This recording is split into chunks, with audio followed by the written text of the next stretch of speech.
Well, hello, and good Saturday afternoon. I hope everyone is having a great Saturday and a great weekend so far. My name is Don Terrell, and I want to welcome you to another great episode of The Color of Motion, where I highlight people of color and diverse backgrounds in the field of motion graphics, animation, visual effects, cartoons, and comics. This space that I love so well. And I am super excited about this show. I know you will be and hope you are too. You know the drill. Let me know where you're tuning in from while I do a little housekeeping for sure and making sure that the broadcast is going out like it's supposed to be going out for sure. So, again, make sure you say hello. If you're tuning in from Facebook, you may need to give StreamYard a little permission so we can see your comment and your avatar and show you some love. Check out this link, StreamYard.com/Facebook, and give StreamYard permission. So that, like I said, I can show you a little love on the broadcast. Mr. Neil from New York, I appreciate you as always tuning in, Mr. Neil. This is going to be a great show for sure.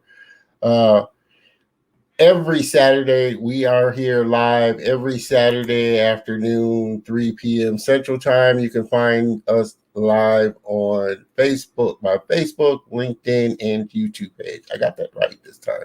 Facebook, LinkedIn, and YouTube page live every Saturday afternoon at 3 p.m. Central Time. If you do happen to be tuning in from Facebook and LinkedIn, make sure that you jump on over to my YouTube channel and subscribe. www.youtube.com/Don Terrell. Subscribe, hit the notification button so that way you get and hit the bell icon and the notification button so that way you get notified of not only when I live broadcast the show, but when I upload new content to the channel. I plan on putting not only, like I said, the live broadcast, but a lot of software tutorials, reviews, and a lot of just great, useful content, creative content as well. Making sure that I am broadcasting live on LinkedIn and YouTube. Again, say hello. This is going to be a great show. I'm super excited about my next guest, and we were just alluding to this a little bit ago, but this has been in the works since November of last year, trying to get him on, but finally have gotten him on. And once you tune in and let you know, you'll know why. It's been a great year for him for sure. All right. I am broadcasting live on that one more channel to check out, and we will be ready to rock and roll for sure. All right. Ready to rock and roll. Okay. Again, my name is Don Terrell, and this is The Color of Motion, where I like to say stories come in all shades for sure. All right. Okay. We are good to go. And I'm super excited. We are broadcasting live. All right. This is, like I said, a show that I've been super excited about, and like I said, been working to get him on since last year, and finally have gotten this chance to bring him on, and I am so honored to have him on as a guest. He is an animator, illustrator, director, writer, producer, and part-time Hobbit, which you'll be able to tell soon. Over the last 20 years, his work has brought some of the world's most beloved characters to life in film, television, comics, and games.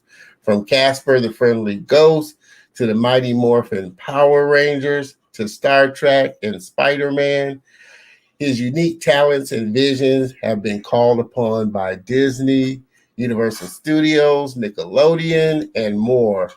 In 2000, he founded Blue Dream Studios, which has produced work for Star Wars, X-Files, Aliens vs. Predators, Spider-Man, and other franchises, in addition to creating his own line of kids graphic novels.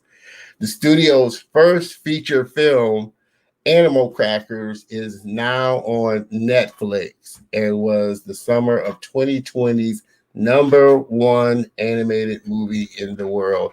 And I'm getting ready to show you the trailer for it. I saw it last week. It is just a joy of a movie to watch. And we're going to dive into that in this session here. But check this out. And if you have Netflix, you'll definitely want to make sure that you watch it. Check out the trailer. Meet Owen and Zoe. Day after day, they wake up and go through the same old routine. I'm eating dog biscuits for a job. Your dad has me eating dog biscuits. You know, kind of. Biscuits for dogs. They both work too hard. Hey, sweetie, I have a board meeting in a couple of minutes. Can you just grab Mackenzie from daycare? Yeah, sure thing, honey. They need a change. And I've got just the thing.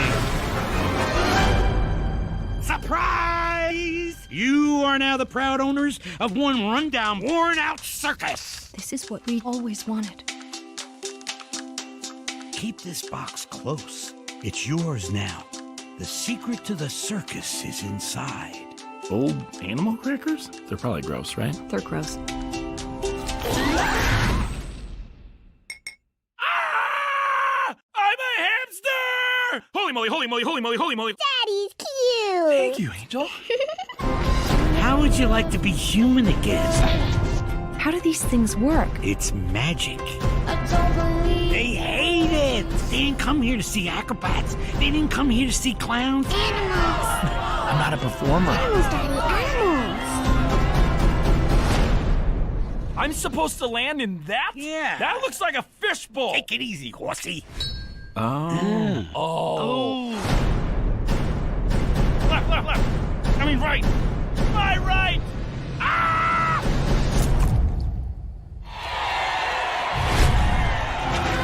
They say a circus is a lot like a family, but every family needs that special something that holds it all together. Fantastic. That's how the cookie crumbles. Oh Check out these specs. Look at him go. Look at him go. How is it that he gets paid Look more at than him me? go. I don't know, honey. Does it bother you when I'm this close? Your breath is not great. Yes. This is too close. Such an awesome movie. Like I said, it's such a great family fun movie, and you definitely want to check it out for sure.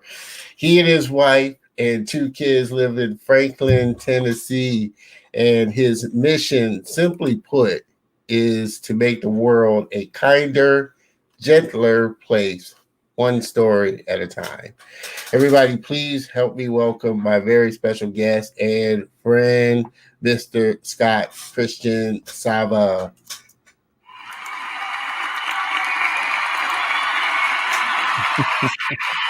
Thanks, Don. Mr. Scott, I'm so super excited to have you on.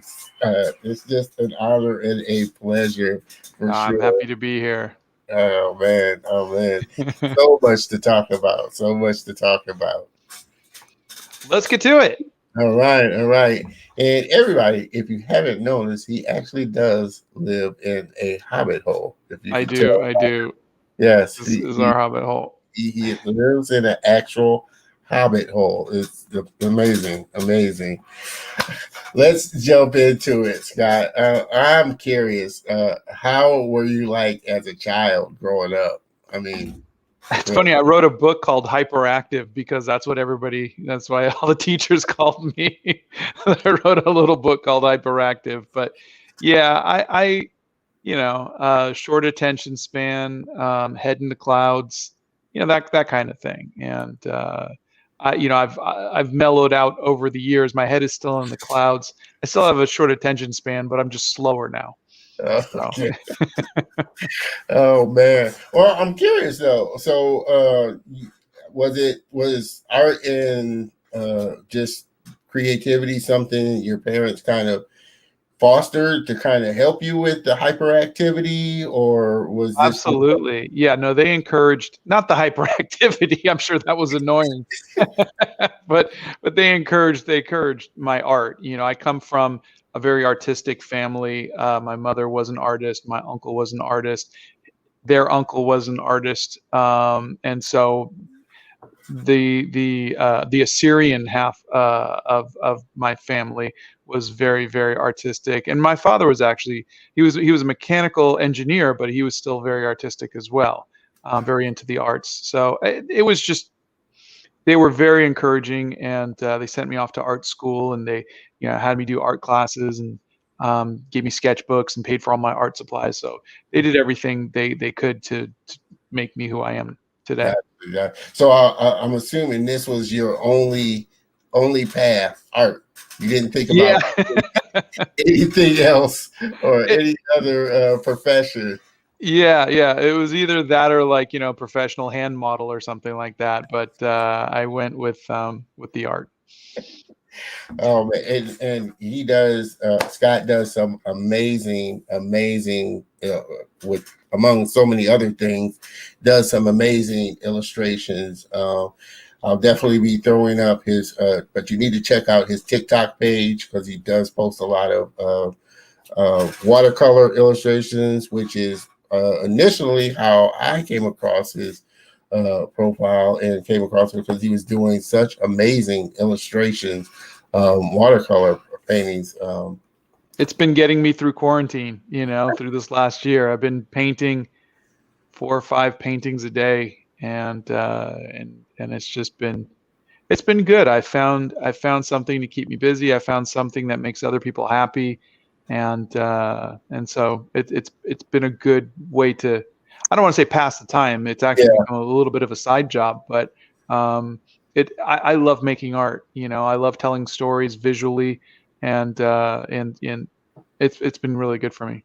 Gotcha. So were you doing, I mean, of course you were doing a lot of this during quarantine time, but was this also something that you were doing pre-quarantine, the watercolor painting and illustrations? Or? Yeah. I mean, I've dabbled with watercolors and gouache paints.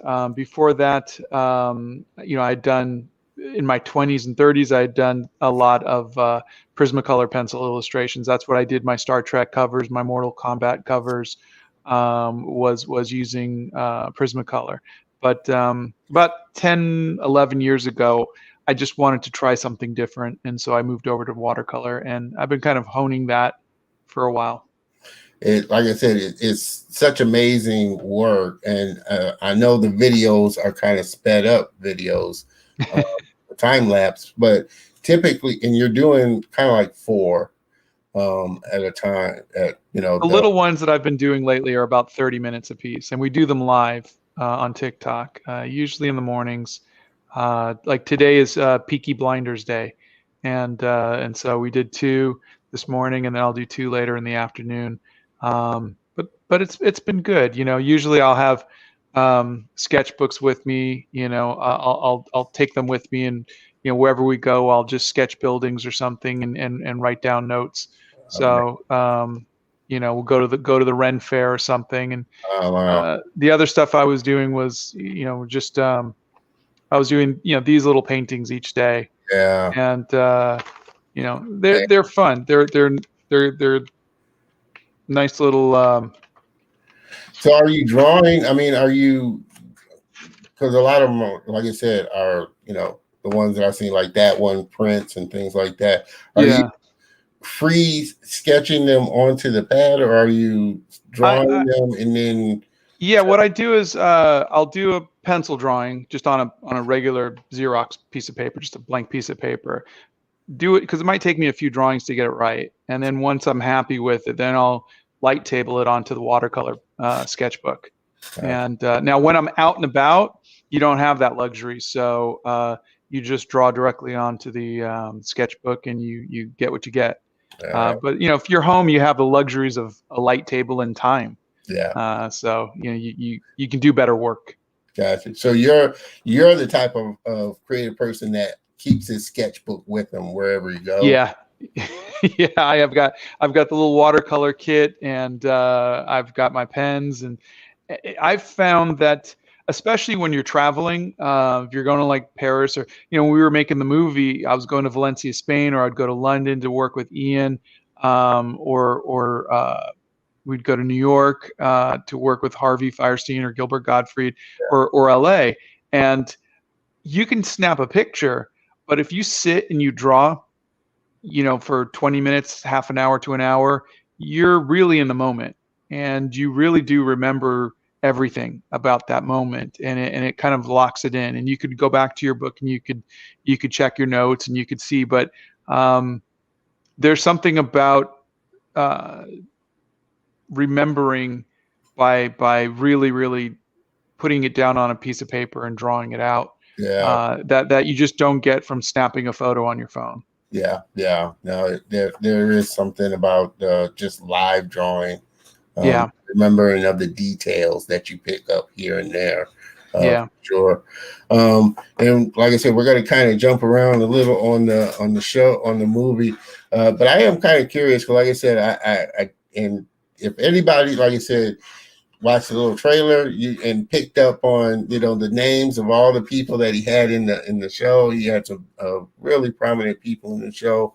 But I am kind of curious, what was the original idea for Animal Crackers?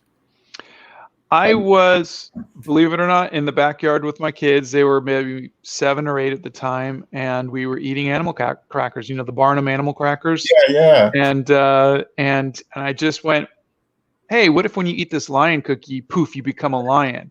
And my kid loved it, and then I gave one to the other, they're twins.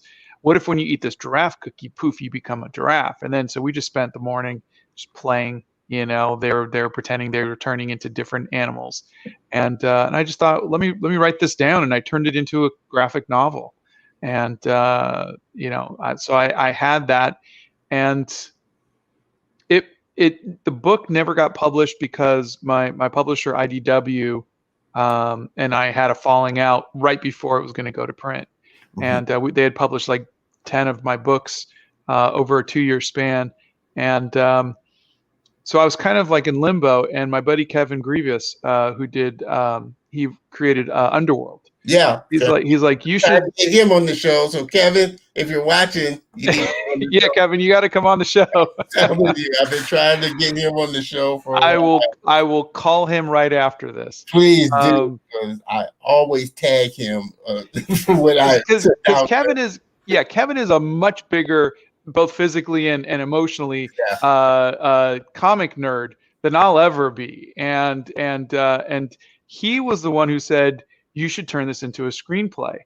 And I was like, well, I've never written a screenplay. I said, I went to art school. I did, he's like, dude, he goes, I was a microbiologist because before I wrote Underworld, he goes, you don't need a degree to write a screenplay. He goes, just write it. And so he encouraged me to write the screenplay, and I did. And then we got Harvey Weinstein actually was the one who got interested in it and started looking at it, and they did what's called coverage. It's like a book report that a studio will do, and it got good coverage. And we just didn't like the deal that he was offering, and so we decided we're going to go off and we're going to try to make our own movie on our own. And so that's kind of how that whole thing went. Was the idea sparked from the idea for a book sparked from the cookies, and then the idea to turn it into a screenplay was from Kevin.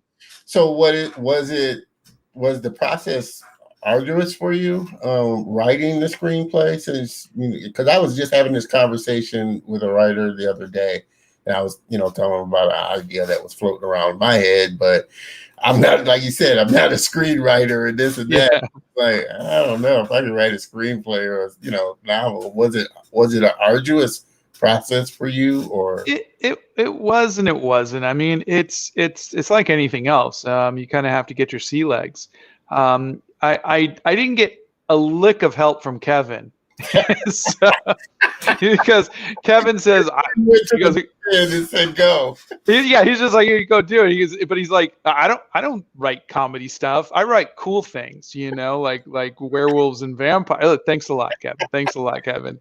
Unfortunately, he was in the movie though. Yeah, well, yeah, I put him in the movie. Yeah, I wrote a part for him, but It turns out that I was friends with Dean Lorey, who wrote Arrested Development, and he was actually, at the time, he had just finished Crazy Ones, I think, with Robin Williams, and he was working on the or vice versa, but he was working on the Netflix season of Arrested Development when Netflix came and picked up another season, and he would read what I gave him and say, here, and then he would give me notes on his commute into the studio, and he would do that for me every week, and that really kind of helped me get through the hard spots, so I didn't have to reinvent the wheel. Yeah. He really just kind of gave me all of his wisdom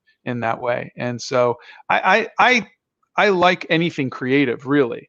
And so in that way, it was a lot of fun, and especially an animation screenplay goes through so many changes from beginning to end. So you have the story that I gave to Harvey Weinstein, you got the story that we sold, you got the story that we gave to the actors, and then you got the final story, and all of those versions in between. It changed so much that you get inspiration from storyboards, you get inspirations from the actors, you get inspirations from the my co-director Tony Bancroft, or Dean Lorey, or whoever it might be. And so it just keeps changing because it's a 3-year process. You have the luxury to make those changes along the way, and so it's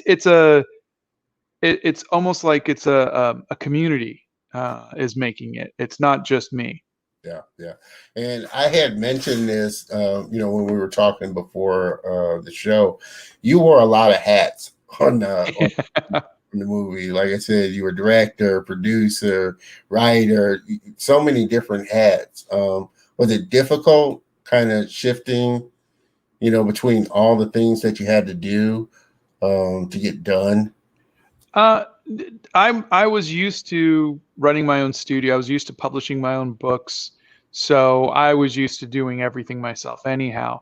I think the harder part is letting stuff go, is to trust the studio in Spain, like Jaime Maestro, my partner in Spain, who was our other director, to trust that he can handle the day-to-day stuff better than I could. Not that it was hard to trust him, but it's hard to let it go. When someone gives you, $19 million to make a movie and you're responsible for it, you want to make sure, everything is perfect. Yeah. But you can't do everything, especially not in an animated movie. Yeah. You have to have people around you that you trust.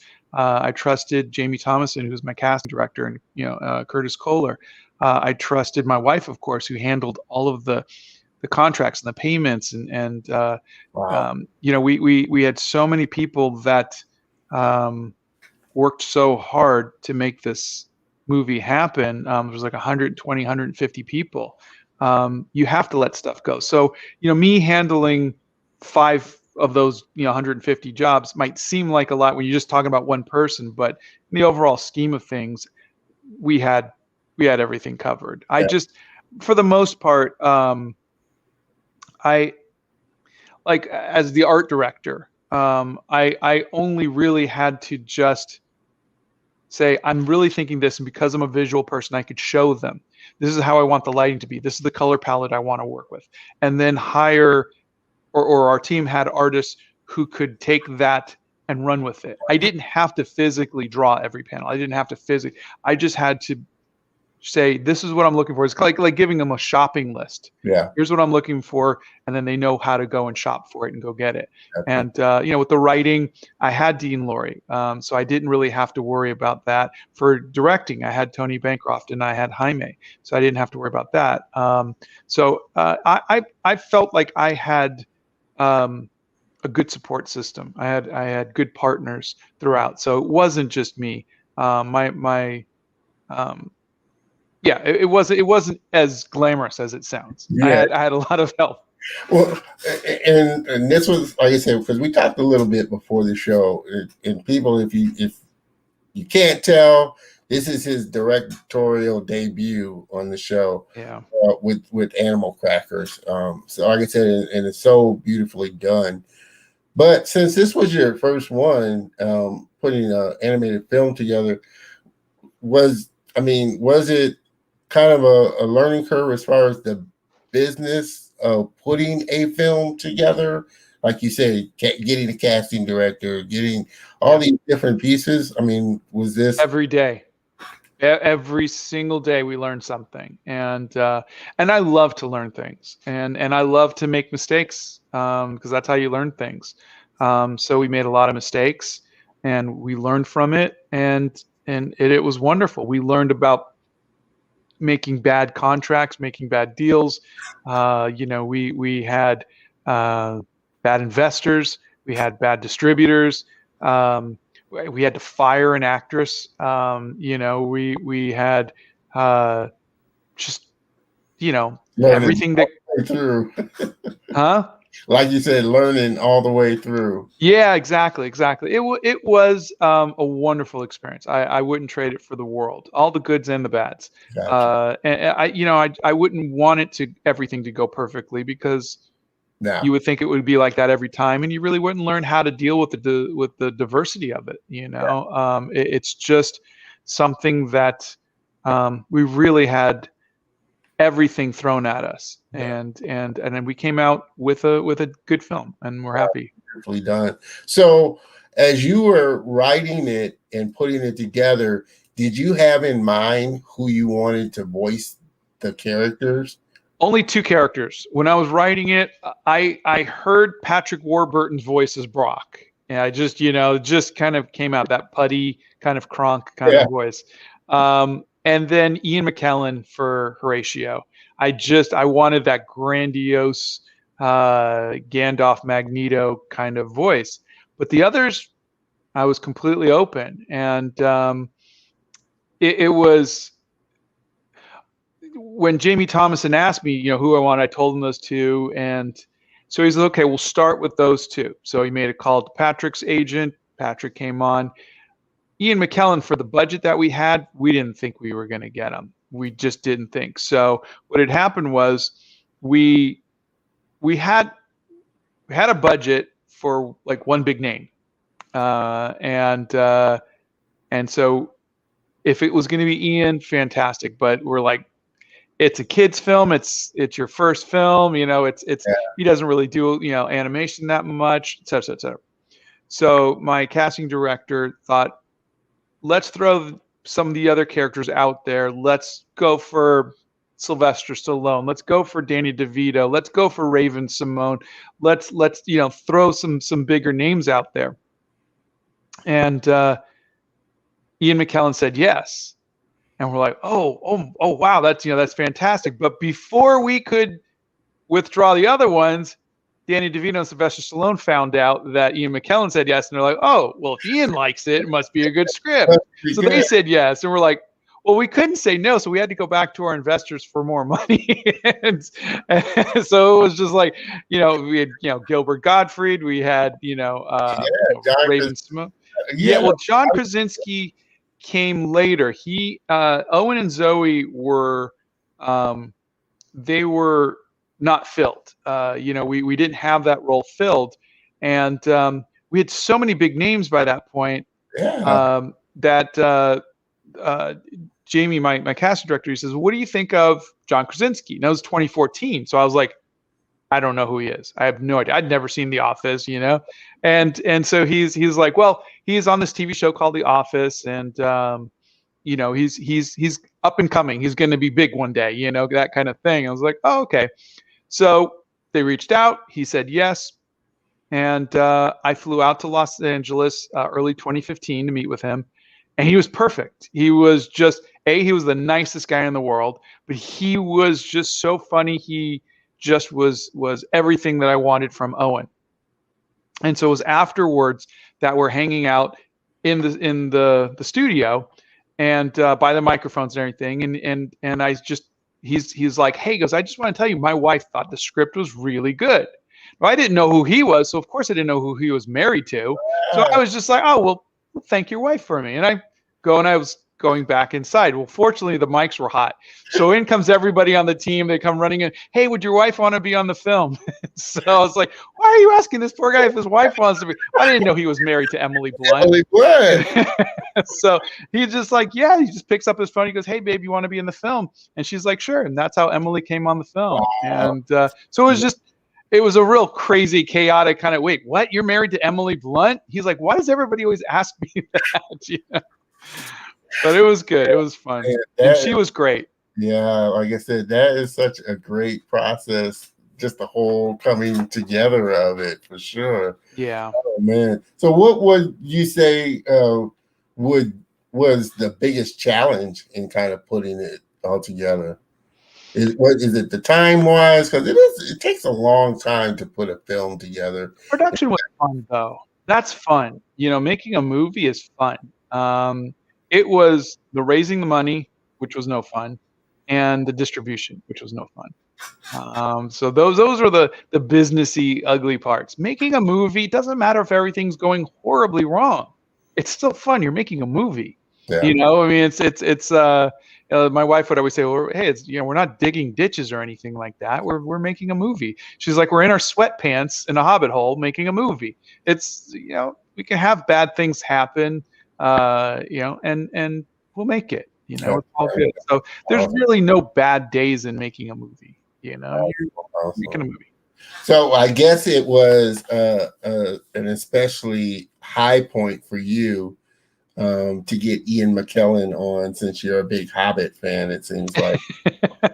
Yeah, you know, I'm not like, I don't speak Elvish or anything like that. I just the Hobbit thing was mostly because I just don't like to leave the house. The Hobbit was my favorite book growing up, but like, I never read The Lord of the Rings. I love the movies, but I never read the books. So I'm not that kind of fan. I'm more actually of a Hobbit. I'm just very comfortable at home. Okay. Yeah. But yeah, meeting Ian Mckellen was, after I took a Xanax, was definitely a wonderful experience. I mean, he was just the nicest guy. And he, you know, I mean, he walked in and he goes, would anybody like a picture for social media? So like, he knew, you know, he knew how to just let's get a picture, let's hang out, let's, you know. So he was very, very nice. And he even later on did a duet with Gilbert Gottfried. So I got him to sing a song with Gilbert Gottfried. Oh man. So as you were writing it, because like I said, it is kind of Disney-ish, and it's a musical almost. Yeah. A lot of songs. I mean, was that your intent? It wasn't intentional. No, it really wasn't. There was no music in the original script. It was there was so many things that kind of led up to it. It was I met Andy Ross, who had just finished the movie Whiplash, and he was coming on as our music supervisor, and he asked me, what kind of music would you like for the film?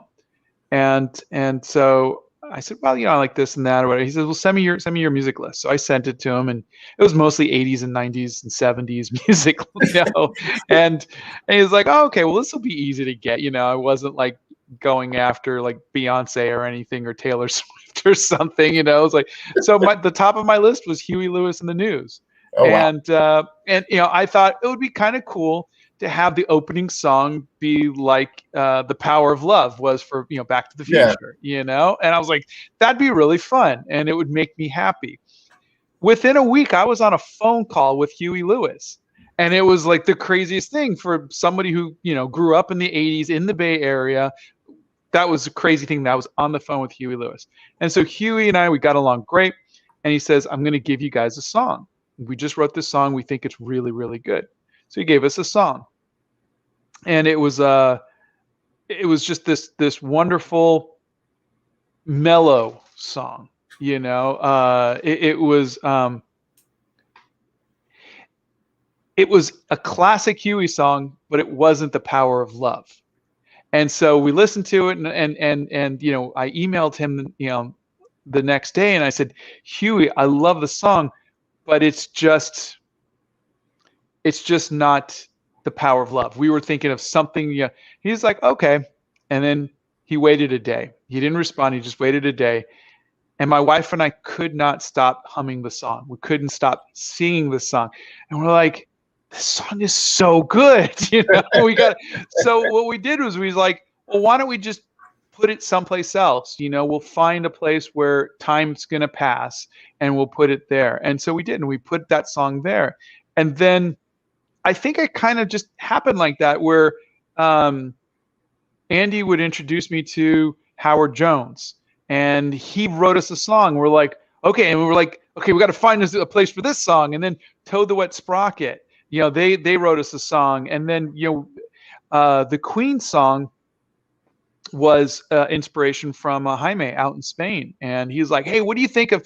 And it was just totally just him saying, wouldn't this be kind of cool if we had this, Don't Stop Me Now playing during this part here? And we're like, great. But when we called to go get the rights for the song, it was like $500,000. And it was like, that one song was like 10 times our budget. Yeah. And there was no way we were going to get it. But that is the fun of making a movie was, well, let's see what we could do. And so we reached out to Brian May and why am I missing? Is Brian May and Roger? I forgot his name. I'm sorry. The two members of Queen that are still around. Yeah. And so we reached out to them. We said, can you just please watch the film, see what we want to do with it, and because we can't afford the normal price.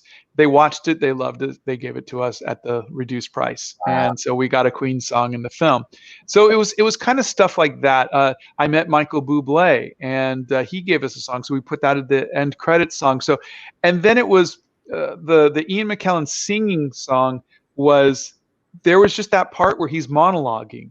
And it was my writing. So, but it was just, and it's Ian Mckellen who could read the phone book and still make it sound good, but it was still monologuing.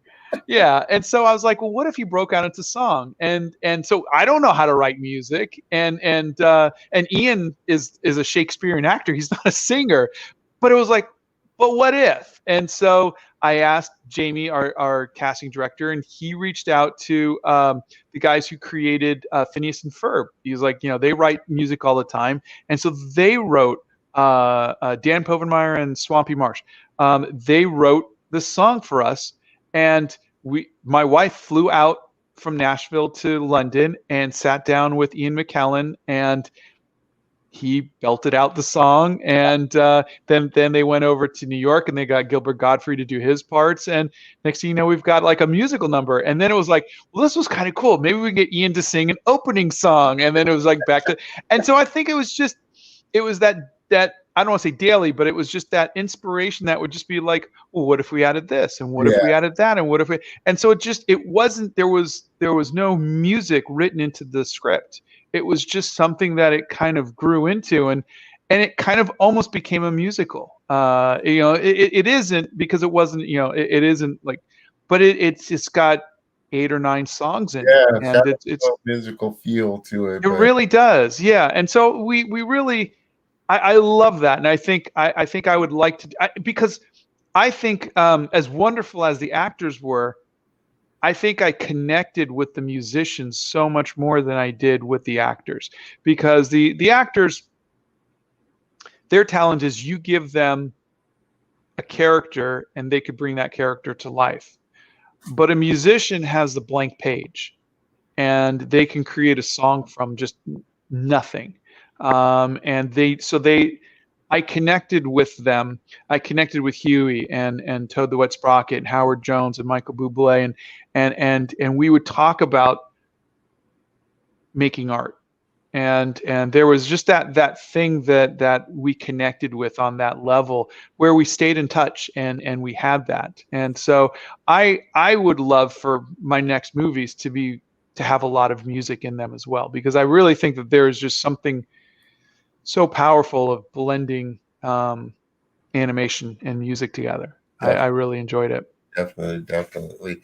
Well, you kind of alluded to the fact that you kind of like to stay, you're a homebody type of person, and don't like to get out. But I mean, what type of things do you enjoy doing outside of, the creative stuff that you are doing? Yeah. That kind of helps to feed into the creative stuff. Yeah. The journaling, my wife and I, we really, we want to, our boys are going away to college now. The twins are, 18 now. And so they're going to be going away to college.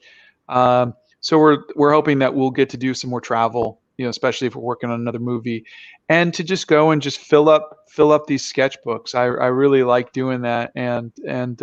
But we golfed for a bit when we could. I used to play hockey. My son and I, one of the boys and I, are fixing up a '67 Cougar, and so that's been kind of cool. Yeah, so we have hobbies, but I feel there's, I don't know if you've seen Hamilton, but there's that there's the song that's why is he always right, like he's running out of time. Yeah, is one of the things, and that's how I feel. Is there's only so much time. I just turned 52, and I want to keep making. I want to make as much art as possible in any way that I can. And so I just, if I'm traveling, I'm making art, so I'm okay with that. But I don't want to be sitting in a meeting somewhere. I hate that. I want to be making art wherever I go. Yeah, gotcha. Who was your biggest influence kind of through this whole journey? I mean, was there one person that was kind of a big influence for you becoming the artist and creative person that you are? I wish I could point to one person. I mean, I had my Uncle Ray and my mom were big influences on me artistically.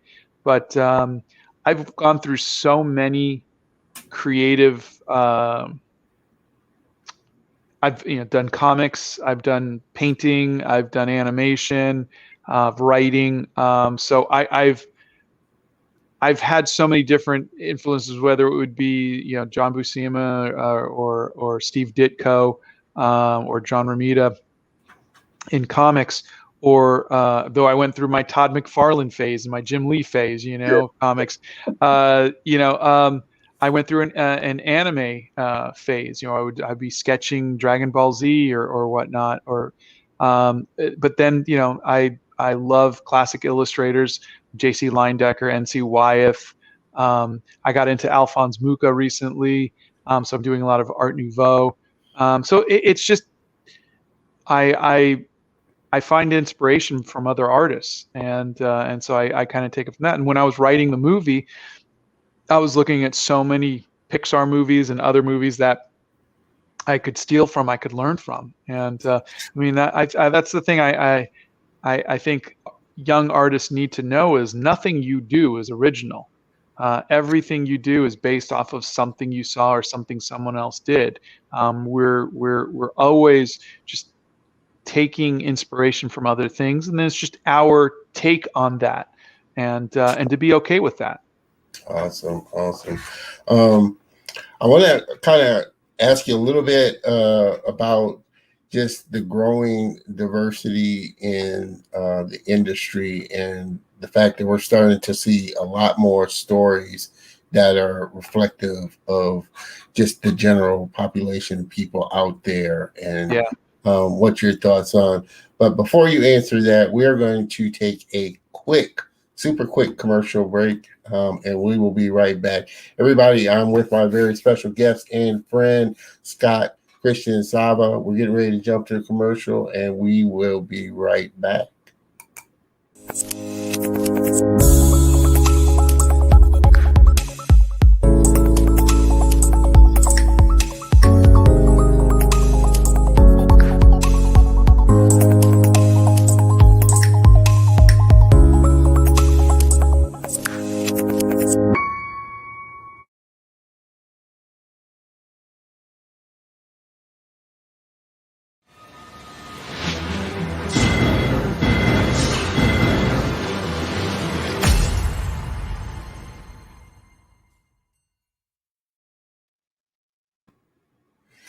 And we are back with my very special guest and friend, Mr. Scott Christian Sava.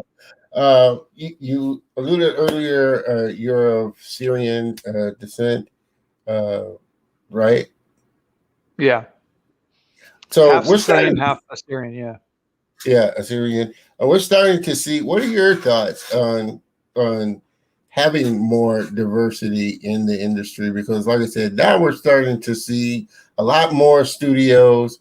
Kind of, I hate to say it's, because of the social kind of climate we've been in the last year or so, starting to see a lot more studios kind of step up. But I've just in doing this show, I've come across so many creative, talented people, and from all kinds of diverse backgrounds, from Latinos to women to African Americans, and now we're starting to see a influx of studios start to kind of embrace that. What are your thoughts about that? Well, I growing up, all I ever wanted to do was Spider-Man. That was my thing, and I love everything Spider-Man. I got to be the artist on Spider-Man. I've seen all the movies. The best Spider-Man ever was Into the Spider-Verse. It is. It was needed. The story was fantastic, but it's needed. There's. I mean, Kevin and I, we have this conversation all the time, and people, if you don't know who he's talking about, Kevin, I hate putting this. I'd like to say Griveau, but I know Grievous it's Kevin Grievous. Grievous. Very talented actor and very comic book enthusiast and illustrator himself. But if you've seen the Underworld, what was the character? He was Raze, the werewolf. Raze, the werewolf in Underworld. That is Kevin, and I definitely want Kevin.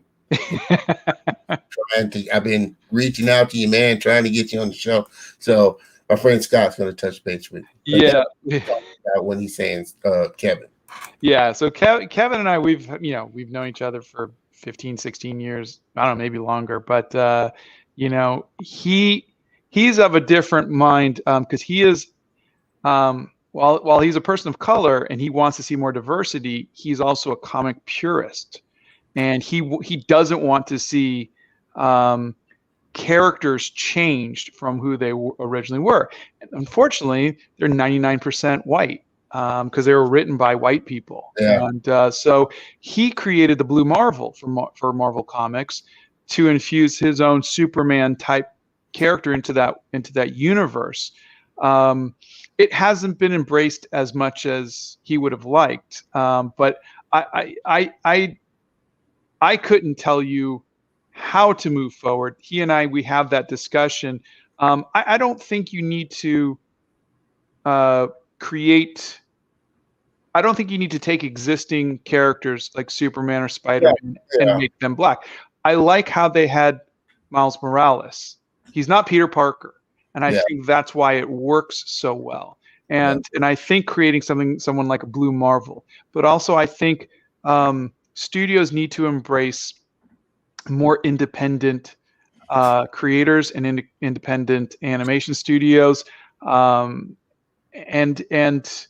we need to build that up, because if they keep rehashing the same Superman and Spider-Man and Captain America, we're never going to get anywhere with that. And that's the easy way out.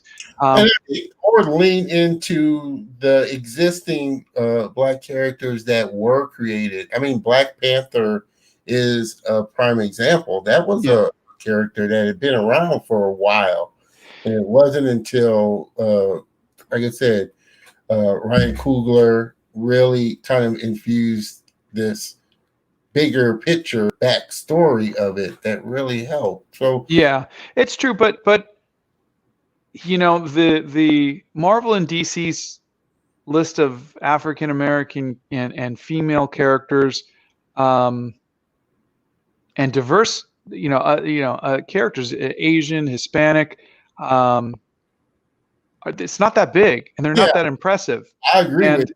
and I really think it shouldn't come from Marvel or DC, or Marvel and DC should buy up, or say Warner Brothers and Disney should buy up smaller studios who are producing good quality, diverse content. Yeah. Kevin's got a ton of wonderful stories with diverse superheroes. And I think there are some wonderful women creators. There's some wonderful gay and lesbian creators these can be lifted up through the Disney and Warner Brothers and Universal, Netflix, Hulu, Amazon. Yeah. They could do that, but they don't. They're gonna, like Amazon's gonna go, hey, let's redo Lord of the Rings. Yeah. And it's just, you don't take Star Wars and say, hey, we're gonna do this and we're gonna throw in a couple token Black characters or female characters.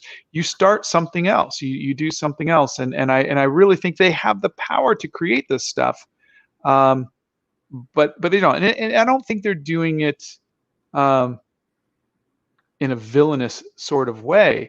I think they're just taking the easy route, because that's how Hollywood always is. They always take these. That's why you get 3 tornado movies at a time. Oh, hey, tornado movies are hot. Let's make another one. That's why you get Fast and the Furious 57 or Rocky 12 or something. It's just easier that way. Taking chances, unfortunately, it's what we had to do with Animal Crackers. We had to just take a chance and do it ourselves. Yeah. But even during the process of Animal Crackers, when the original script was a guy inherits a circus and with the magical animal crackers. That was the original concept. The wife character was just, you'd see her in a few scenes, and that was it. When Emily Blunt came on board, I realized I couldn't just have her be this token wife character. Yeah. You got Emily Blunt. And I really picked up on my relationship with my wife, where my wife went back to work for 3 years while we were looking for the funding for this movie, so that way she could support the family and get us out of our house, out of foreclosure, get us off of food stamps, so we could make this happen. My wife took this film. She took all that money and she made sure every dollar matched. She made sure everybody got paid. She ran this thing. We were partners. Yeah. And so I rewrote the script after, John and everybody had already done most of their lines. I rewrote the script so where Emily, Zoe, Emily's character, she's the one who leaves her father's job. She's the one who rebuilds the circus. She's the one who helps stop Horatio, because and I'd have these discussions with Tony Bancroft, because the Disney way is what's called the hero's journey. You don't want to have too many stories going on. You want to focus on the hero, so that way you could really build up that one character. And so we would have these discussions about that. And I said, no, it's a family. This is a family movie. Chesterfield has his own arc. Raven Simone's character, Binkley, has her own arc. Everybody has their own character arc. Everybody's a real human being. And I want to make sure, which is why the beginning is a little long. I put so much backstory so that way you knew everything about everybody. And but I wanted to make sure that you got the payoff at the end, that how everything panned out. But the family fights together to save the circus. It wasn't, the single white Yeah. male who does it. And so during the production, I learned a lot, and I think that is, especially for men, but especially for white men, is something that we have to constantly keep reinventing ourselves based on how the world needs us to be, and see that, and so that way we're representing the world in a better place when we're writing stories. And so I became a better person because of all of that too. And Awesome. anyways, that's my experience with it. Awesome. So, in kind of conjunction with what we were talking about, so do you think there's a big thing of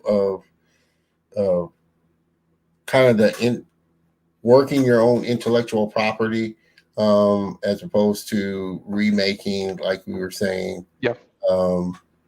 And you just kind of running with it? Because I've had, like I said, along with Kevin, which is, like I said, I've been trying to get him on the show, but I've connected with so many, like I said, graphic novelists, comic book artists that, like you said, have created their own little multicultural world that I think, true, like you said, there's so many things that are rehashed that I think if studios just kind of embrace the creators that are out there that have created their own kind of worlds, Yeah, that chance, we'd have a lot more diverse and more, because I'm kind of like with you in the sense of, Superman black or Asian is not gonna work. Batman, and now, like I said, they got a new Batman kind of taking over, Batman. We'll see how that works out. But characters that are, and superheroes that are already established in the same, I don't think changing them into, a different thing.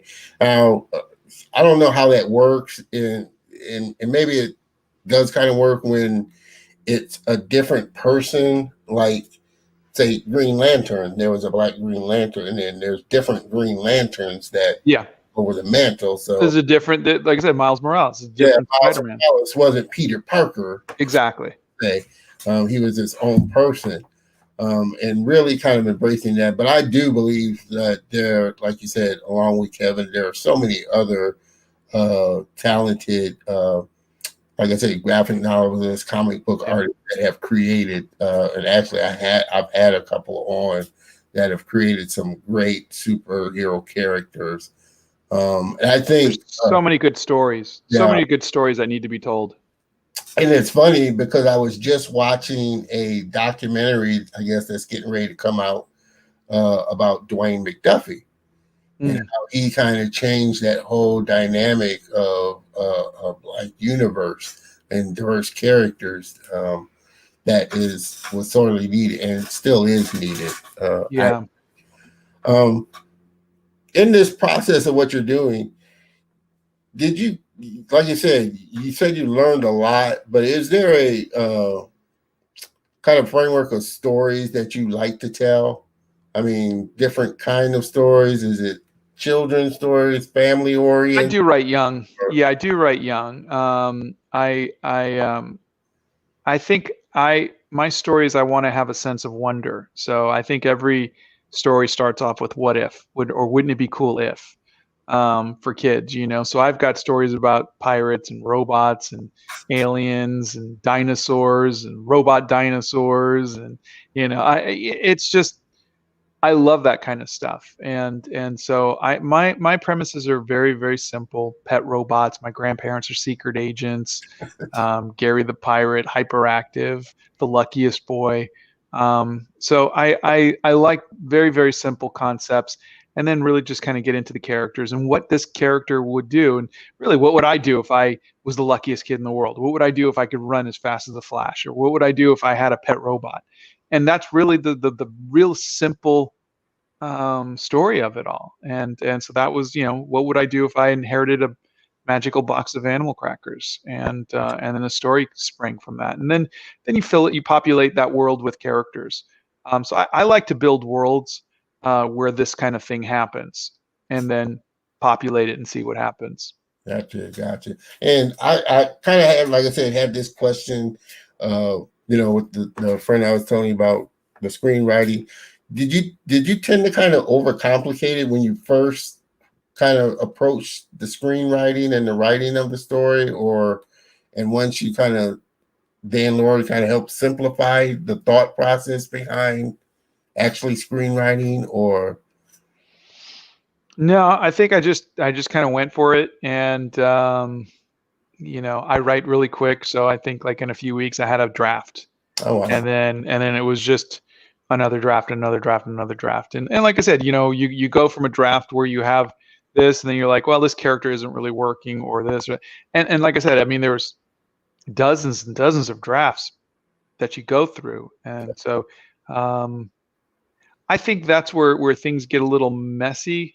Unlike a painting you could step back and you could see the whole thing, but a screenplay you can't. It's 90 something pages and you miss stuff, and so it's it in a movie it takes 90 minutes to watch it, and then you got to take notes and say, okay, this is what's working, this was not. Like I said, a painting, you could just step back and go, the nose is wrong, and you fix it. But that's the most frustrating thing for me, is going through a script and seeing, well, I changed this and now this can't happen, because it's like unraveling, a sweater or something. You pull one thing and the whole thing falls apart. Right. And so that's really the hardest thing for me, is just when making the edits, to make sure that logically the whole thing still ties in. Gotcha. Everybody, again, I am with super talented. I'm gonna throw some of his work up. You see, he's so multi-talented in what he does. Like I said, these 4 Marvel characters, I told you, are kind of what I first saw when I connected with him, was his speed painting. And these are all watercolors, so very amazing stuff. And he's done everything from the traditional painting and artwork to comics to watercolor illustrations. Such a multi-talented person. Do you feel like directing now has kind of given you that bug that's kind of your focus moving forward, making animated films and that? I like directing. I think I like the writing part better. Oh, really? Yeah, because there's more creativity to that. Directing is mostly just herding cats. You're just, Tony's a director. Tony Bancroft is a director, and he loves to direct. To me, I think all of the work is done in the screenplay, if it's done right. And the directing, I really do like the part of directing is waking up in the morning.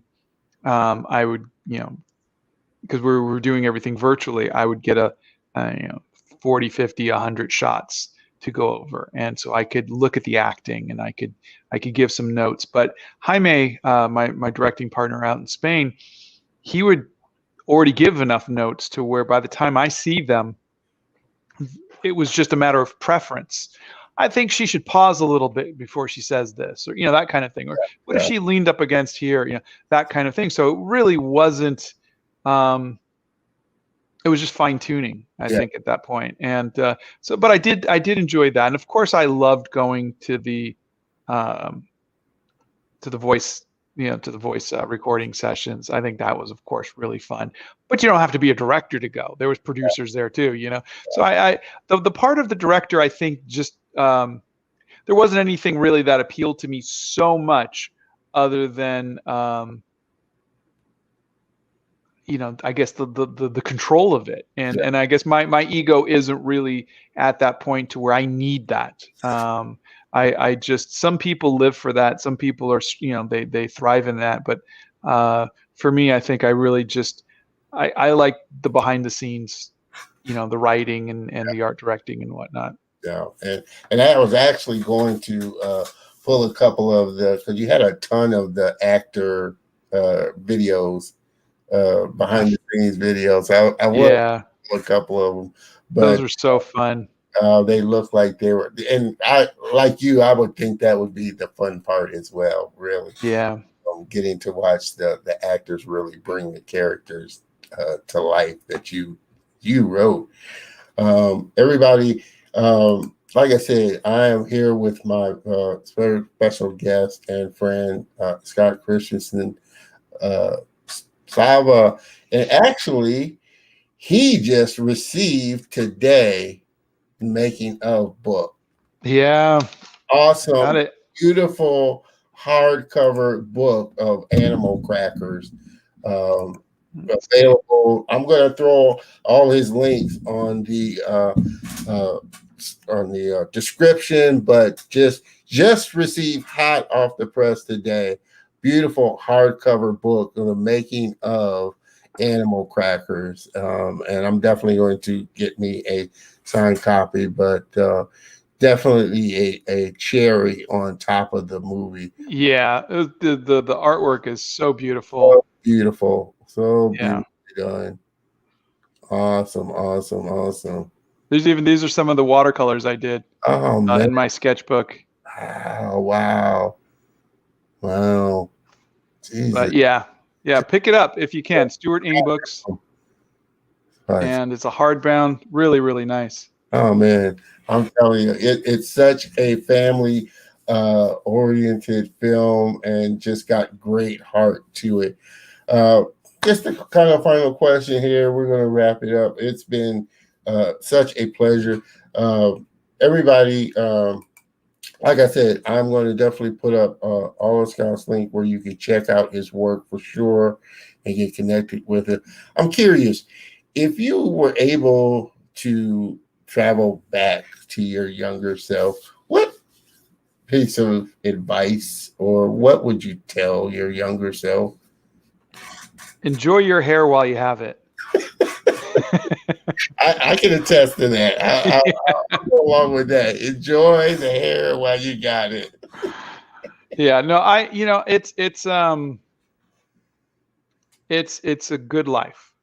It's a good life. It hasn't been easy, but no good story is easy. Yeah. You know, there's always those ups and downs, and so it's been good. We go through a lot of ups and a lot of downs, and our highs are highs and our lows are low. And you get one life. You might as well live it that way. Yeah. So Enjoy it. Like I said, everybody, this has been one heck of a show for sure. My friend, Mr. Sava from Blue Stream Studio. You can connect with him and see some of his watercolor paintings. Like I said, they are just amazing, the watercolor paintings that he does on his TikTok channel. Connect with him there. He's also on Instagram. Check out his Instagram profile. You can see some of his work there. Also active on Twitter at twitter.com as Sava. This is kind of long, but I'll put it'll be a link. It'll be a shorter link in the broadcast notes. But this is where you can pick up that beautiful hardcover book of the making of animal crackers. And in all honesty, if you have Netflix, please make sure you go check it out, because like I said, I saw it a few days ago and it's just such a beautifully done movie. There is just no way that you could think that this was his first time doing it, because the story was so compelling. The animation was so beautifully done. The actors were just, it was funny all the way through. It was just a great experience watching it. So definitely make sure that you check it out for sure. Please let me know what you think. Send me a message. Let me know. Well, I've already let you know what I thought. Thank you. I'm pretty sure that you've got another one coming down the pipe and in the works. Like you said, you're a creative person, Scott, so I know you got stories that you're getting ready to churn out for sure. If you could hang on for just 1 second, a little backstage, while I close this out, I would like to thank you personally after that.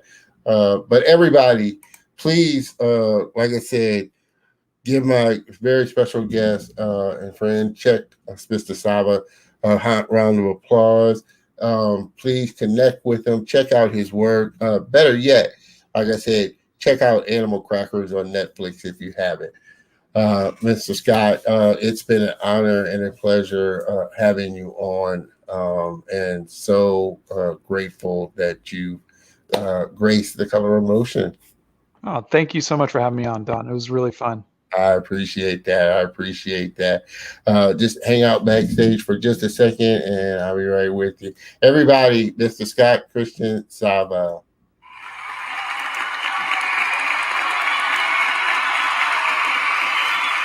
Guys, this has been a lot. This has been really good for me. Like I said, I'm kind of just getting into trying to write a screenplay.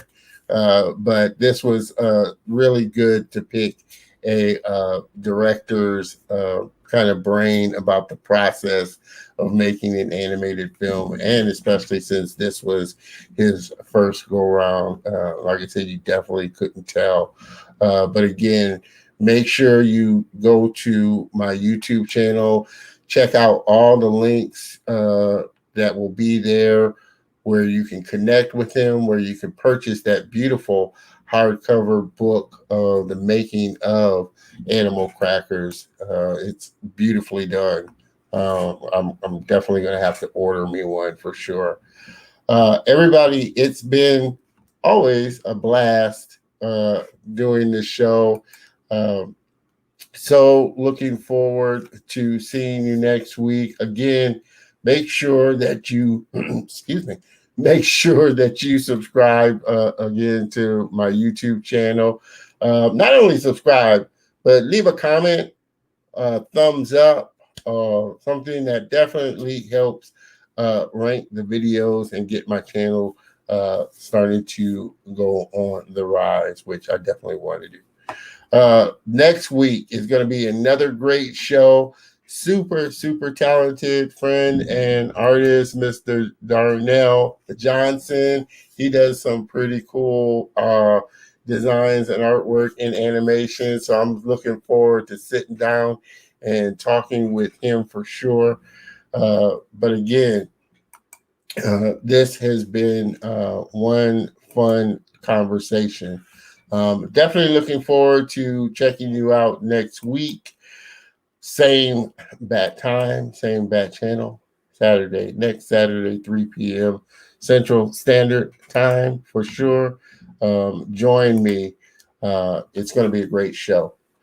So with that being said, everybody have a great rest of the Saturday, great rest of the weekend, and I will see you next week.